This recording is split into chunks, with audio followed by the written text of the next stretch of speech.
Bonjour. Alors, aujourd'hui, nous allons répondre à ces deux questions. Tout d'abord, comment connaît-on la structure interne de la Terre et l'intérieur de la Terre est-il solide ou liquide? Alors, tout d'abord, les géographes connaissent la structure de la Terre en supposant, parce qu'on ne peut pas forer très loin à l'intérieur de la Terre, le plus grand trou qui a été foré sur la croûte terrestre est de 15 km dans le sol et pour arriver jusqu'à l'intérieur de la Terre, donc c'est plusieurs milliers de kilomètres, donc c'est vraiment très grand. Du coup, on ne peut pas vérifier la structure interne de la Terre par nous-mêmes, mais il faut supposer, par exemple, grâce au séisme, donc au tremblement de terre, au déplacement des plaques tectoniques, etc.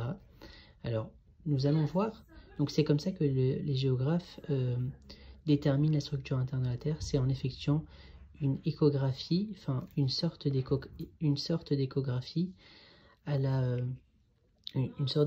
grâce à toutes ces données. Alors, nous avons dans la structure de la Terre trois différentes couches. Donc nous avons la première couche, ici, sur laquelle nous vivons, qui est la croûte terrestre. Donc ici, là où nous avons les continents, les océans, etc. Ensuite, nous avons le manteau qui fait 80%, qui fait 80%, donc 3/4 de l'intérieur. Donc nous avons le manteau supérieur et le manteau intérieur. Et ensuite nous avons le noyau, pareil que le manteau, le noyau supérieur et le noyau interne. Le noyau interne qu'on nomme généralement la graine. Alors, pour la deuxième couche, le manteau, donc nous avons une première couche tout près de la couche terrestre et une deuxième couche un peu plus enfoncée qui sera plus ductile. Plus ductile, ça veut dire qu'on peut plier sans se casser, car elle est soumise à de fortes chaleurs qui viennent du centre du noyau. Alors le noyau externe est liquide, il est généralement